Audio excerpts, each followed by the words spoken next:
نعم اكس اتش يو في، اول عربيه 4 ويل درايف تشتغل بالهيدروجين. العربيه دي واحده من اهم العربيات اللي كانت موجوده في معرض باريس الدولي للسيارات، واللي اسس المشروع ده شاب مغربي اسمه فوزي النجاح، وهو هيقدم لنا العربيه بنفسه دلوقتي، وبعدها هشرح لكم كل حاجه في العربيه.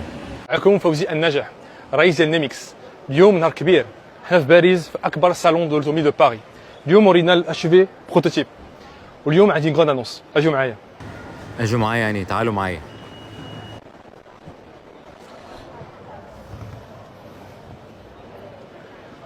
هذه هي لا كابسول هيدروجين اللي شفتوه في انترنت. اليوم غنحلوا اوفيسيلمون لي بريفونت ديال موديل اتش في مع une version historique edition 2022 exemplaires disponible sur le site internet namix-hydrogen.com. سلم على المغاربه كلهم ونشوفوا في المغرب ان شاء الله.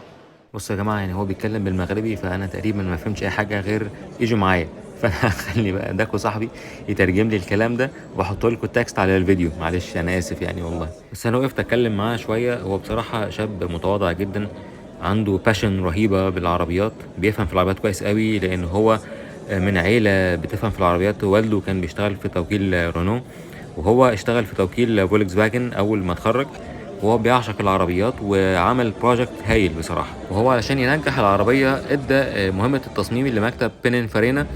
بينينفارينا ده من اشهر مصممين السيارات في العالم، هو ايطالي، وهو اللي صمم العربيات الفراري والمازيراتي وبعض موديلات بيجو.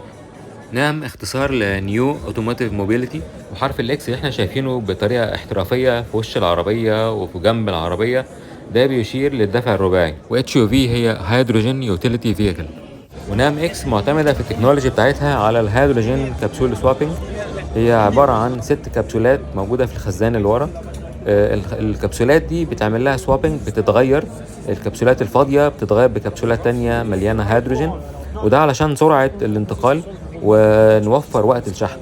اللي احنا شايفينه ده محطات الشحن بتاعه الكبسولز. العربيه بتعدي على محطه من المحطات دي وبتغير الكبسوله دي.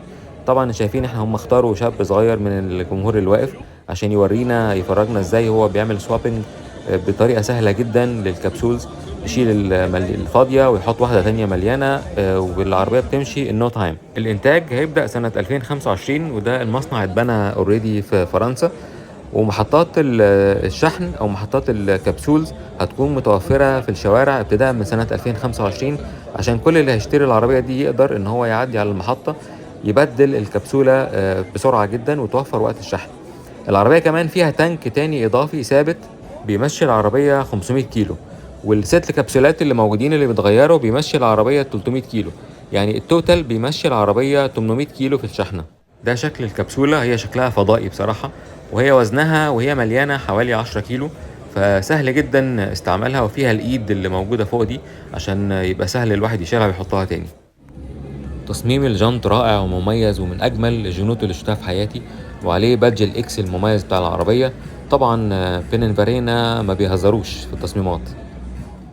نام اكس مزوده بموتور كهرباء بيولد 550 حصان، وبيتسارع من 0 ل 100 في 4.5 ثانيه، وهي فخر لاخواننا في المغرب ولكل العرب بصراحه.